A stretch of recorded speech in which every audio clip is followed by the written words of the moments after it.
All right, let's welcome in our good friend Bob Vanderplots from the Family Leader. Good to see you, brother. Merry Christmas to you. Merry Christmas to you. Does that mean we're not doing this next week? We are here next week. Okay. Next week's our last week, so you'll be here if you want to be on Monday, but then that'll be the last time. All right. I'll sing Merry Christmas to you. All right, so everybody's got that to look forward to. Obviously, the biggest political story occurring in the country right now is has some basis in our own backyard. Sure it does. And that involves Senator Joni Ernst. And so I would just love to get, first and foremost, your overall analysis of this situation, where you think it stands, and whether or not I've got very divided opinions of people whose opinions in my orbit I respect. Sure. Some are saying they don't think she'll be moved. Some are saying she'll eventually cave, etc. When it comes to the nomination of Pete Hegseth, where are you at with all this as you're observing this, and someone that knows Iowa politics as well as anybody does? Well, let's do this in a kind of a two-step dance. One is, let's take Joni Ernst and let's talk about her in just a minute. When Trump got elected and won big, 312 electoral college votes, I believe, one of the biggest victories we've had in a long time, way bigger than he won in 2020, so to speak, that hotly contested election. But America sent a message. We want to change. So to me, Steve, and I know being president of the United States is not being president of the Family Leader, but as I tell my board all the time, I said, listen, you guys have one big decision with me. You get to hire and fire me, but I get to hire and fire my team, because I need the board to hold me accountable to my leadership. And a lot of it's according to the team that I assemble here. And my team is good, I'm going to have good results, and they're going to give me, good accountability, good ratings. Same way whether you're Matt Rule in Nebraska football. I see him on the screen down here. Matt Rule is going to recruit his players. You hold him accountable to the players that he recruits and the success of his team. So to me, this is not hard. So I put it out in the tweet last night. Is Trump won? Let him assemble his team, and then let the people of America hold him accountable for the results of that team. To me, that's basic. It's common sense. It's leadership 101. If I was consulting a board of directors, that's how I'd consult a board of directors as well. That said, obviously, Joni Ernst, she's given pushback to Pete Hegseth. And I think Pete Hegseth is probably the first one to say, listen, I made mistakes in my past. If I look at his background of being raised in a conservative Christian household, being a valedictorian of his class, receiving a really good education, going off into the military, coming back from the military and saying, you know what, I made some choices I'm not very proud of. But listen, since I found Jesus, and then he lays out about how he's been, and President Trump appointed him. President Trump wants him to stay in, so he's going to stay in. And his goal, he's not going to let the president down, but he doesn't want to let this country down. I'm one of those guys that says, I would confirm Pete Hegseth. I would say, yes, that's who Trump wants. I'll stand behind him. Where does Joni stand in all this, Steve? I don't know. She has not called me to ask my opinion on it. I have not called her.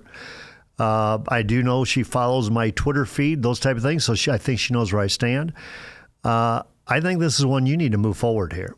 And then when people expose a lot of the people that Joni Ernst confirmed under Biden. Yeah, explain to me. I mean, Merrick Garland for AG. Exactly. Lloyd Austin for DOD. How those votes were totally no issue whatsoever. We can give the Democrats the cabinet they want, but we can't give our own party that. And that's where that plumb line is about, okay, so how can I vote for this and then say I'm going to hold up this?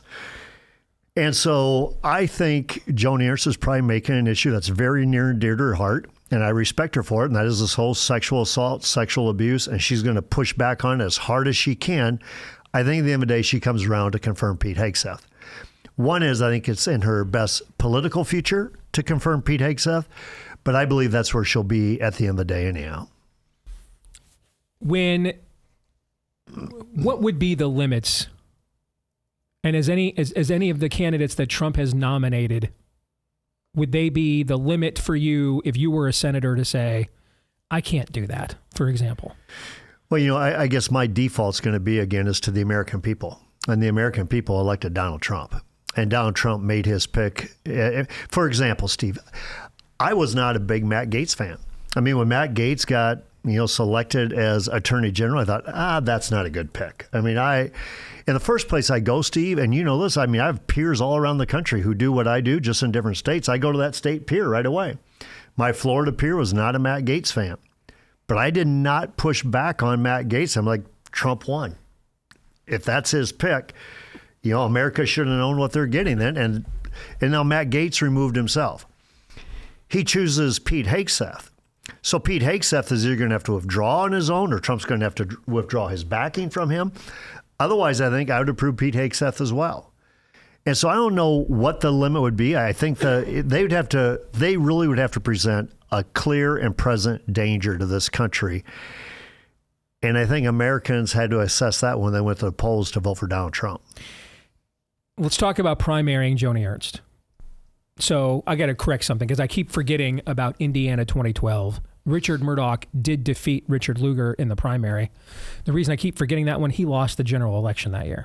All right. So in 30 years, we have had multiple attempts, scores of attempts, but only 3 successful attempts to primary out of office existing incumbent Republican U.S. senators who were voted in by the people. We have some examples of people that were able to win at a convention, like Mike Lee. Sam Brownback was able to beat an incumbent Republican, but she was appointed to finish Bob Dole's term. Nobody ever voted for her. There's only been 3. Richard Murdoch took out Dick Lugar with the Tea Party in Indiana, then lost the general. Joe Miller took out Lisa Murkowski in 2010 in Alaska, and then she turned around and did as a write-in. That's why she's still in the Senate. Yep. And then the Bush family took out Bob Smith in New Hampshire in order to put John Sununu, a family loyalist, in that position instead. Those are the only 3. Okay, we're going to spend a lot of time next hour on the show discussing this in depth, because I think what's happening with Joni is actually a template for the state of the party nationwide, not just in this state and in this particular case. There's a lot of Republicans in really red states that have no interest really or conviction of standing in the gap for the agenda that Trump was elected upon, and there are going to be problems. And so how are we going to deal with that moving forward? Okay, so I'm of the belief, and I said this to the audience earlier, I don't think no matter how bad a Duke or Duchess is, I just don't think you can walk in and knife a Duke or Duchess without the consent of the king, okay? That a king has to give his consent, all right? Because that's a member of the royal court. And if you're a U.S. senator, you are, okay? But what are your thoughts on that process? Well, I think I take a look at it, Steve, and first of all, I would say there's never been a better primary environment than what exists today. I think that people are really seeing we do hold the power. We do get to choose who gets in and who doesn't get in. That said, there's an adage, you cannot beat somebody with nobody. There's a lot of ingredients that need to come into play. And I think the number one would have to be, as you've already pointed out, Steve, President Trump would have to say, not only am I open to the idea of Joni Ernst being primaried, I am supportive and encouraging of that idea and of this particular person. If there happens to be 2 or 3 who feel called right now that I need to get into the game to run against Joni Ernst in primary, and I'm not one of them, by the way. I'm not in that game. But if you get 2 or 3 in that primary environment, Joni Ernst wins.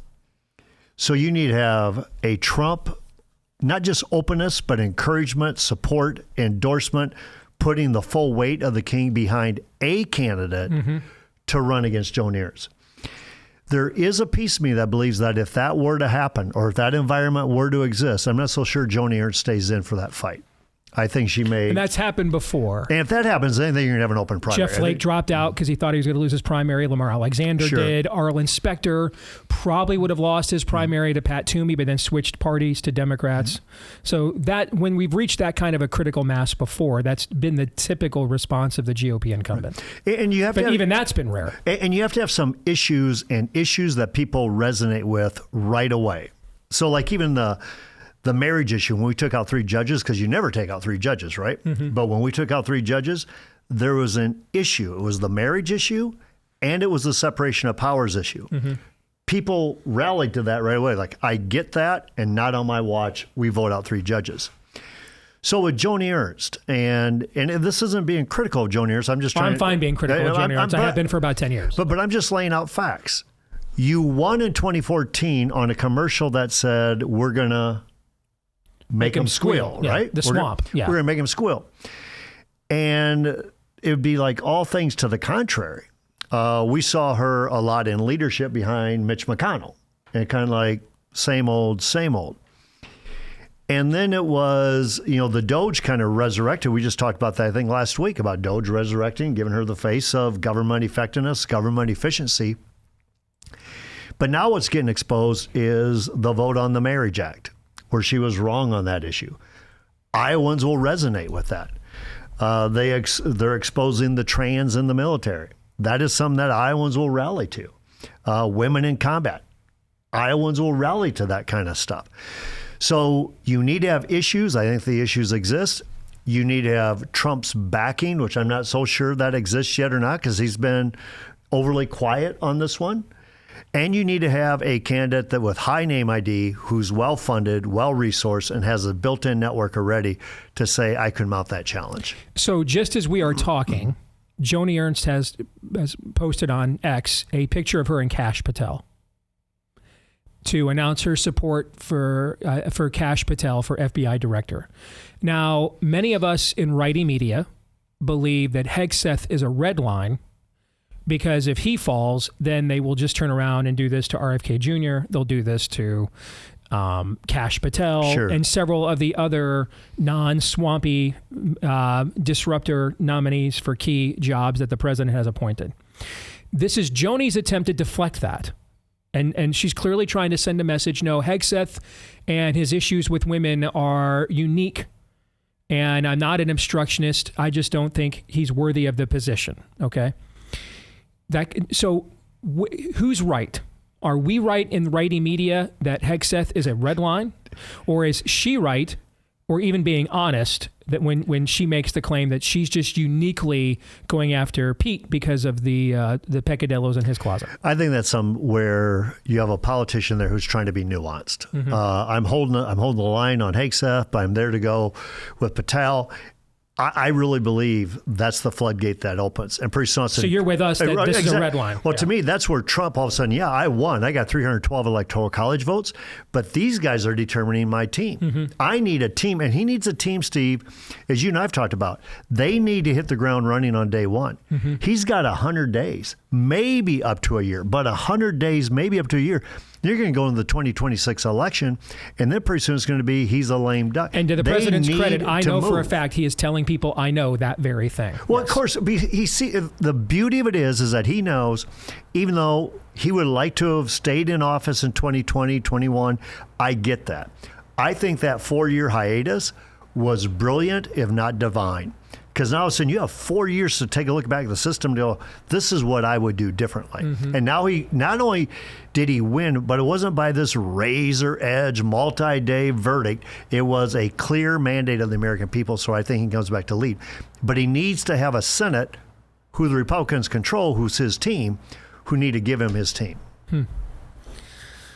Finally, you wanted me to ask you about DC optimism. We don't hear that very often. I don't even know what that is. Is that a Christmas miracle? What is that? I got to tell you what, but I've heard this all over the place. But we just had 2 team members in Washington, D.C., and they're at a conference. And usually when you send them to Washington, D.C., you want to find, okay, how'd you guys find that? They said they have never seen that city so optimistic. I mean, it's like everybody's got a bounce in their step. They're ready to run. They're ready to lead. This Trump momentum, this Trump enthusiasm is very, very real. Now, obviously, they're hanging out with, the guys that won. They're not hanging out with Nancy Pelosi, right?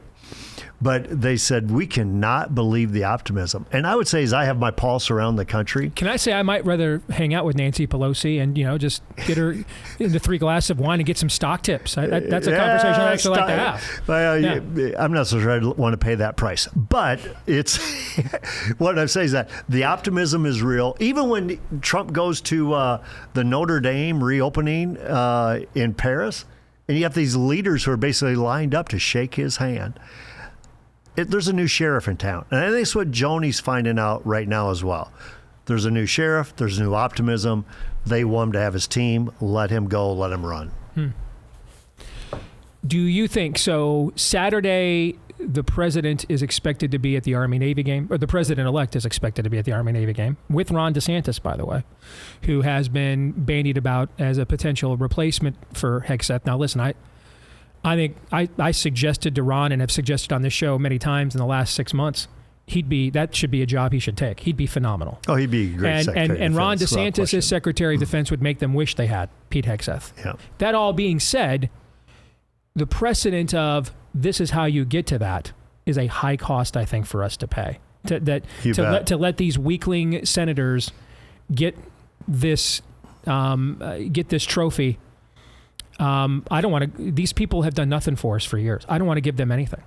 So do I think objectively? Now, listen, I'm very high on the Hegseth nomination. He was like in my top 3 power rating first round, okay? But do I think Ron DeSantis would be a better Secretary of Defense? I do, just because he's got more experience doing this kind of thing. That all being said, the cost of replacing of that swap out is exceedingly high, and we're giving a bunch of rhino senators a trophy that they don't deserve, frankly. They need to be put in line. Like, you got 20 seconds. Well, first of all, it's great imagery. It's great imagery for Trump to have Pete Hegseth's back. I nominated you, and I'm going to stay with you. But it's also great imagery to say, and I'm going with my chief rival, Governor Ron DeSantis, to the Army-Navy game. Basically saying, guys, we're all on the same team. I think it's brilliant on his part. All right, we're going to come back. Hour 2 is next. Thanks, Bob. Thank you.